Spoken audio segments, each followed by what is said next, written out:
Today we will talk about the newly published academic accreditation policies 2022, and after that we will talk briefly about the NCAA standards. What are the main contents in our presentation? First of all, we'll talk about the NCAA accreditation.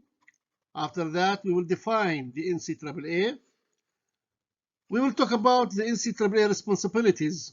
After that, we will have an overview of academic accreditation, and we'll talk, of course, about principles of academic accreditation, and finally, we will talk about the academic accreditation. Let's begin with the NCAA accreditation. Academic accreditation in Saudi Arabia is guided by the stated policies in the NCAA policy book, which is published in 2022. The National Center for Academic Accreditation and Evaluation, NCAA, and the last A is taken from the third letter in the word evaluation. This center is the statutory body under the umbrella of the Education and Training Evaluation Commission, ETEC, and it is responsible for accreditation and evaluation of higher education institutions and programs in Saudi Arabia. And NCAA accreditation is also suitable or responsible about public and private sectors. This is by the virtue of the Council of Ministers Cabinet Decision number 108, and which was in October 23rd, 2018. Let's now define what NCAA. The NCAA, as we said before, the National Commission for Academic Accreditation and Assessment, and to be more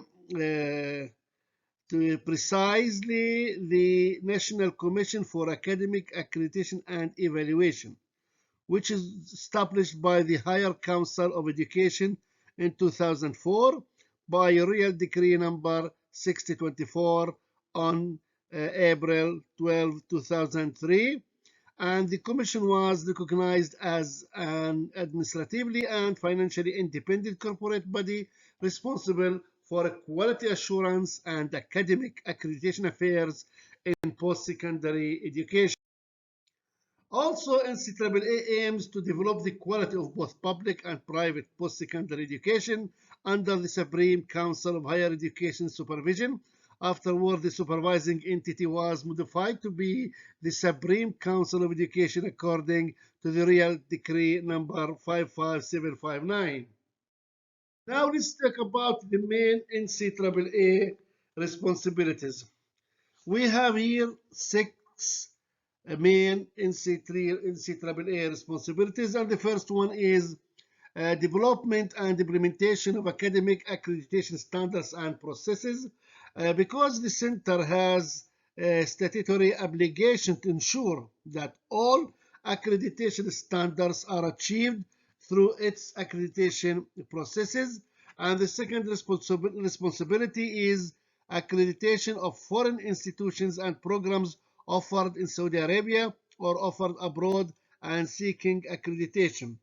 The NCAA provides accreditation to institutions operating legally outside Saudi Arabia and international institutions operating inside Saudi Arabia and seeking accreditation by the NCAA.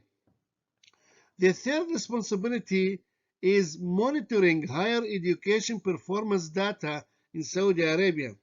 This can be achieved by requiring all institutions and programs to use national key performance indicators, KPIs.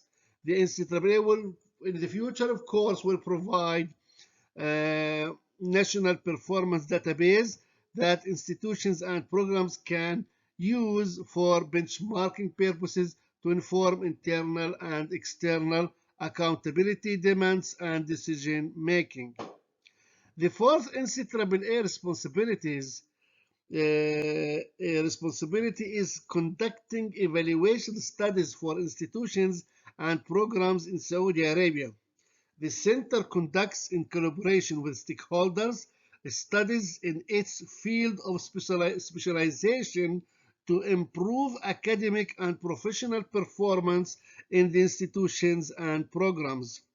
The fifth NCAA responsibility is collaboration with organizations inside and outside Saudi Arabia. The center exchanges information, experience, and scientific publications with other accrediting bodies and quality assurance networks throughout the world, which is subject, of course, to the relevant laws. The sixth NCAA responsibility is regulation and monitoring of the application of programs in Saudi Arabia for academic accreditation by international agencies. The center regulates the application of programs offered by accredited institutions in Saudi Arabia for accreditation by international agencies to ensure the quality of the services provided. Now we will talk about the overview of academic accreditation. We have several of them. We have governance of academic accreditation. We have principles of academic accreditation. We have academic accreditation standards, independent reviewers for academic accreditation, phases of academic accreditation, activities after the accreditation decision, and appeals and complaints. Really, we will concentrate on two policies. Of all of these policies, the principles of academic accreditation and academic accreditation standards. For other policies, you can refer to the NCAA handbook and learn more about these policies. Regarding principles of academic accreditation, the first one is emphasizing institutional responsibility for quality. And as you know, the NCAA sets specific expectations for institutions' quality processes that institutions and programs must follow. The extent to which an institution or program follow these quality processes and meet academic accreditation standards inform the NCAA decisions on granting an accreditation status. So these principles, emphasizing institutional responsibilities for quality, responsiveness to educational diversity, commitment to continuous quality improvement, balancing inputs and outcomes in quality processes, privacy of evidence, and consistent applications of standards. And we will talk about the first one, which is about emphasizing institutional responsibility for quality. The center holds that institutions delivering programs in Saudi Arabia are responsible for quality of their educational programs and the quality of all their facilities and activities. NCAA, as an external quality assurance organization, has a vital role in assisting institutions in planning and introducing strategies for continuous improvement and in evaluating and publicly reporting on what is achieved. The second principle is responsiveness to educational diversity. The center recognizes that flexibility in organizational arrangements is necessary to meet diverse community needs and respond to differing missions. Moreover, diversity is also essential if creativity and innovation are to be encouraged and improvements are to develop over time. The third principle is commitment to continuous quality improvement. Relationships of trust and support are essential within institutions, between institutions or programs and the NCAA, and between institutions or programs and the reviewers with whom they work. Willingness to acknowledge areas that need improvement and working to address them is considered strength, not a weakness. The fourth responsibility of academic accreditation is balancing inputs and outcomes in quality processes. The NCAA academic accreditation standards continue to include historical considerations of the quality based on inputs such as faculty qualifications, provision of equipment and facilities, and adequacy of resources. However, the overall emphasis of the Standards Academic Accreditation Policies 26 is the consideration of the evidence-based quality of educational outcomes and institutional performance of its core functions. The fifth principle of academic accreditation is primacy of evidence. Institutional and center conclusions about quality will be based as far as possible on directly observable evidence and use of related information, providing additional indirect evidence rather than subjective judgments. And the sixth principle of academic accreditation is consistent application of standards. The center values its responsibility of determining standards and indicators for academic accreditation, ensuring that those standards are applied consistently for all institutions and programs, regardless of the type of institution or program, public, private, for profit or private not for profit, and regardless of the region in Saudi Arabia. Continuing talking about principles of academic accreditation, we have also engagement of stakeholders, which is a very important principle. In this principle, stakeholders include students and graduates, teaching and supporting staff, employees, employers, providers of funds, members of communities served by the institution, and any other groups with which the institution is involved. Regarding the transparency as a principle of academic accreditation, the center commits to transparency in all its policies, procedures, standards, processes, decisions, and actions. The next principle is commitment to integrity. The center makes every effort to keep its processes free of conflict of interest, objective, and fair. All participants involved in the accreditation and decision-making processes, including review panel members, accreditation committees members, academic accreditation council members, NCAA assigned staff and observers, must sign documents that attest to an absence of conflict of interest. The principal independence of decision making. This is to ensure independence in accreditation decision making. NCAA strictly follows the main principles. The first one, all accreditation visits must be conducted by an independent review panel. All accreditation recommendations and review panel reports must be independently reviewed by the accreditation committee. The final accreditation decision is issued by the accreditation committee for institutional accreditation and by the specialized academic accreditation council for programmatic accreditation. Also, institutions and programs have the right to appeal against accreditation decision through an independent grievance committee which reports to the ETAC's board of directors. What about the responsiveness to complaints also as a principle of academic accreditation? The center will accept complaints directly related to its work or to conditions that may raise questions about an institution's or program's continued compliance with the center's standards.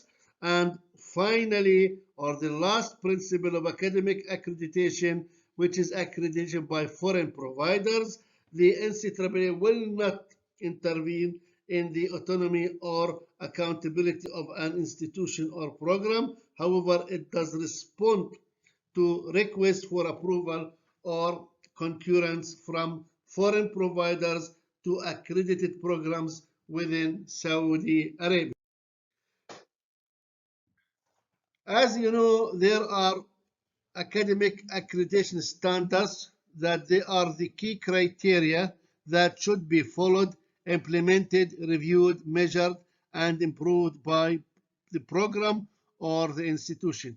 They cover all main aspects of academic process, including goals, students, staff, research, community service, resources, and others. If we will talk about standards for institutional accreditation, we have 8 standards and 181 criteria or substandards.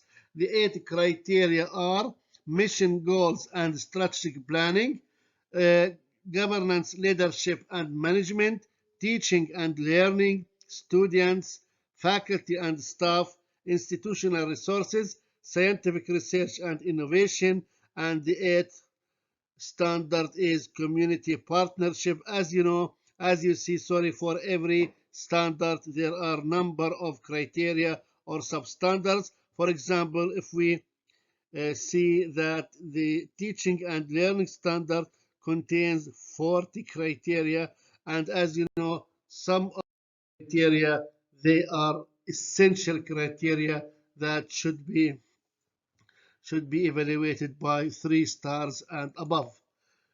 And for standards or the standards for program accreditation, we have 6 standards and 96 substandards or criteria, and they are mission and goals, program management and quality assurance, teaching and learning, students, faculty members, learning resources, facilities, and equipment. And as you see, for every standard, we have number of criteria. Yeah, there are some of them as essential criteria and should be evaluated, as I mentioned before, by 3 star or above. And the number of criteria or substandards, they are in the teaching and learning 25 criteria, which is bigger than other standards. If we will talk about standard number 1, mission and goals, the program, as you know, must have a clear and appropriate mission. This mission should be consist with the institution and the college, and also this mission should be used in the decision making and should, of course, be the base for our planning in the future, and should be linked, of course, to standard number 2, program management and quality assurance. Here we have 2 main parts. The first part is a program management and the second part is the quality assurance. For program management, we are talking about leadership, about resources, policies, and regulations, and also we are talking about the monitoring of the quality process. For quality assurance, we are talking about how to control and also to follow the continuous development of program performance, and also the framework of integrity, transparency, fairness, and within a supportive organizational climate. The standard number 3, which is the largest standard, teaching and learning. This standard, of course, contains several criteria, some criteria about the teaching staff and their teaching strategies and assessment methods, their qualifications. Also, we are talking about the curriculum here and how they develop the curriculum, and of course the using of the suitable teaching strategies and assessment methods, and how to measure and evaluate the program learning outcomes and use them in the continuous. Standard number 4, it is mainly about students, which is about advising, which is about the satisfaction of students with resources in the university. Of course, it's about appealing, it is about regulation and standards, admission and graduations, all about the students' handbook. This standard is also important, but it concentrates on students and their life in the university or in the. Standard number 5 is about teaching staff this standard is about the professional development of teaching staff. It's about their promotion, about their load, about their rights and responsibilities. This is about also about there is about research and community service, and what is the best way to evaluate them and to enhance their performance.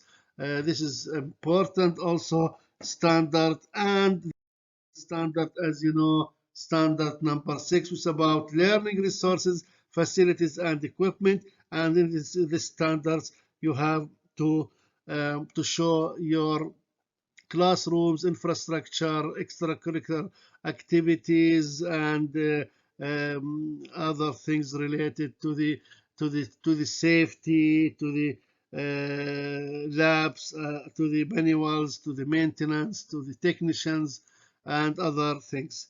So these are the main 6 standards for program.